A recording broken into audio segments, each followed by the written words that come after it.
and I always say this, like when I'm taping a show, is I have a tendency to take for granted the people that I'm in a boat with.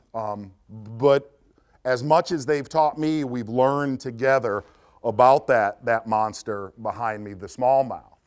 And before we get into the what I call the party end of it, of how to catch them, what to throw, blah, blah, blah, I really want to talk about, number one, that dude and how he acts and what I look for, okay? Generally, the places, the bodies of water that you look for giants, they're bigger bodies of water. There's a couple potholes up in Traverse City, that are only 800 to 1,000 acres. But really what I've learned is, besides those few smaller lakes, you got to get out on some bigger water, in fact, gigantic water, to catch gigantic ones. And really, through the last 30 years of my life, it's not that hard to find them and catch them.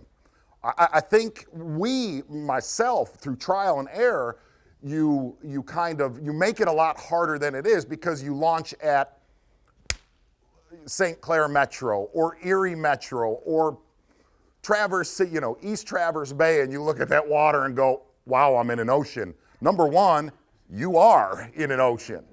And it's incredibly intimidating, right?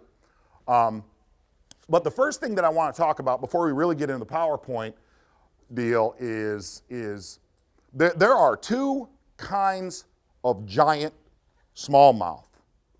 Two. There is a population of smallmouth that basically is born deeper and he lives deeper.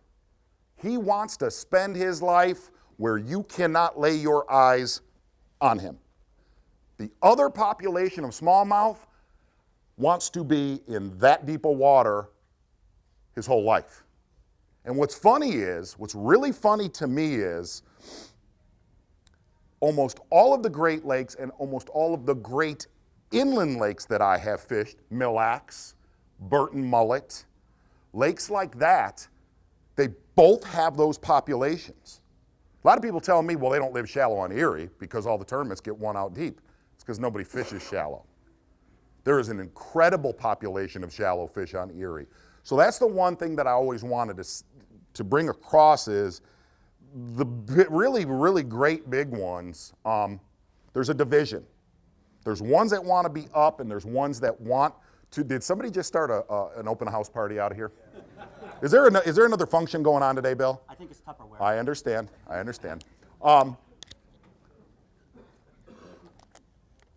And the other side of a smallmouth is on his behavior of deep or shallow.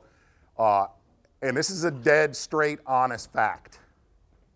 A smallmouth is as closely behaved as a saltwater fish. The other side of when I'm hunting them, besides food, is irregularities, okay? And the best way to find irregularities, and it's the hardest thing to do because every one of us in this room has limited time to fish. And here's how I find irregularities. I launch my boat, whether I'm at St. Clair, Burton Mullet, Charlevoix, Lake Erie, Lake Ontario, anywhere where I am just going after big smallmouth, I am idling.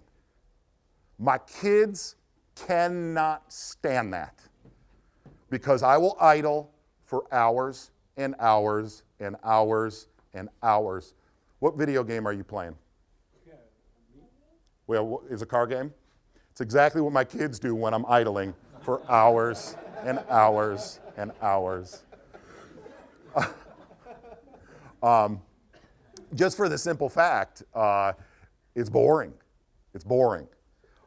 Because here's where Bass University TV, an online video training course where you'll learn champion bass fishing techniques from pro anglers Pete Gluzek, Mike Iaconelli, and their talented special guests. Watch hours of video content on multiple topics at your own pace for a low monthly fee. Cancel at any time. Subscribe today.